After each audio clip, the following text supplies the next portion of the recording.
نصیب چې نوی اپیسوډ یې په یوټیوب چینل باندې ریلیز شو. السلام علیکم ورحمتالله وبرکاتو. ملګرو خبر کو د پښتو بهترین سیریل چې نوم یې نصیب نوی اپیسوډ یوټیوب چینل باندې ریلیز شو. کوم چینل باندې ریلیز شو، کوم سټار کاست په کې شامل دي، ټول اپډیټ سم ملګرو په ویډیو کې شیر کوو. ټول مخکې وړه هماغه خپل ملګرو سره شیر کړئ، لایک کړئ، چینل سره ضرور سبسکرایب کړئ، بل ایکن ضرور نه باوکئ چې زموږ خبرو تاسو ته په خواني ملوي. د ملګرو د پښتو بهترین سیریل چې نوم یې نصیب په دویم ورځ نوی اپیسوډ دی ریلیز کیږي. د سره ټیم په ټیم اپډیټ درکو.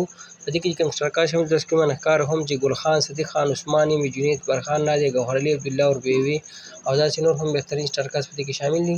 ملګرو سیریل چې کوم چینل باندې سټارټ دی، چینل نوم دی ګل خان وایز. تاسو په یوټیوب کې ګل خان وایز یا سیریل له نوم لیکئ، تاسو سبا د چینل له لارې ډرامه یعنې دا سیریل میلاو شي. که خبره د نوي اپیسوډ په حواله وکړو، نو 30 اپیسوډ دی په یوټیوب چینل باندې ریلیز شوي او اوس 31 نمبر اپیسوډ په یوټیوب چینل باندې ریلیز شو. تاسو کتلی شئ. او دغه د نصیب د نوي اپیسوډ په خواله اپډیټ چې په یوټیوب چینل باندې ریلیز شوی، تاسو اپډیټ تاسو سره موږ درکو په ګل خان وایز باندې. تاسو دا کتلی شئ. دغه ویډیو تاسو هم شریک کړه. نو که ویډیو مو خوښي هماغه خپل ملګرو سره شیر کړئ، لایک کړئ، موږ له راکړه ملګرو اجازت پر روانه اړیکو میلاویږو. د الله په امان وسلام.